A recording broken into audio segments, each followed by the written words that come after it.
ঢাকাসহ দেশের বিভিন্ন জায়গায় ভূমিকম্প অনুভূত হয়েছে। আজ শুক্রবার সকাল 10টা 38 মিনিটে এই ভূমিকম্প হয়। এই ঘটনায় এখন পর্যন্ত 3 জন মৃত্যুর খবর পাওয়া গেছে।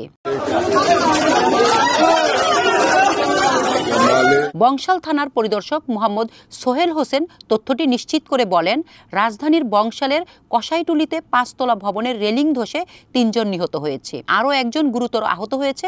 মিটফোর্ড হাসপাতালে ভর্তির খবর পাওয়া গেছে। এছাড়া ঢাকায় ভবন হেলে পড়ার খবর পাওয়া গেছে। মার্কিন ভূতত্ত্ব জরিপ সংস্থা USGS বলছে, রিক্টার স্কেলে ভূমিকম্পের তীব্রতা ছিল 5.5।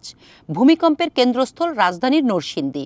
বাংলাদেশের আবহাওয়া অধিদপ্তরের তথ্য অনুযায়ী এই ভূমিকম্পের মাত্রা ছিল 5.7।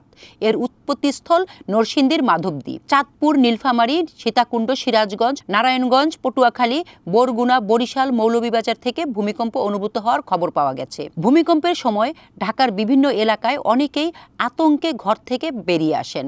ভূমিকম্পটি কয়েক সেকেন্ড স্থায়ী ছিল। পার্শ্ববর্তী দেশ ভারতে এই ভূমিকম্প অনুভূত হয়।